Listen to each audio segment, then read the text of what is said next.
In this guide, we're going over the best accessories here in Paradox and how you can get them for Paradox Roblox. Before we do get into this guide, make sure to like the video and subscribe to the channel with all notifications on. It really does help the channel and it lets us know that you want more content like this.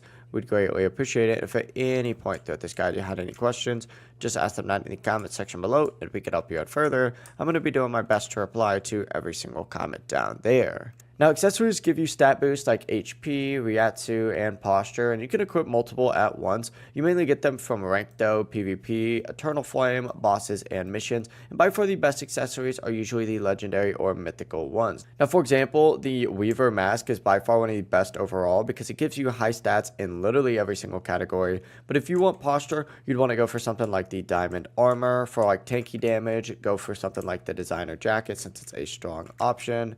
But different slots like the head, torso, and face all kind of stack together, so your build scales fast. Now you can look at these just by going into your inventory just like so, but the process really is as simple as that. If you guys did have any questions, ask them down in the comment section below and we can help you out further. I'm going to be doing my best to reply to every single comment down there. Before you do leave this guide, make sure to like the video and subscribe to the channel with all notifications on. It really does help us out and lets us know that you want more content like this. We'd greatly appreciate it. Have a great rest of your day though. Peace.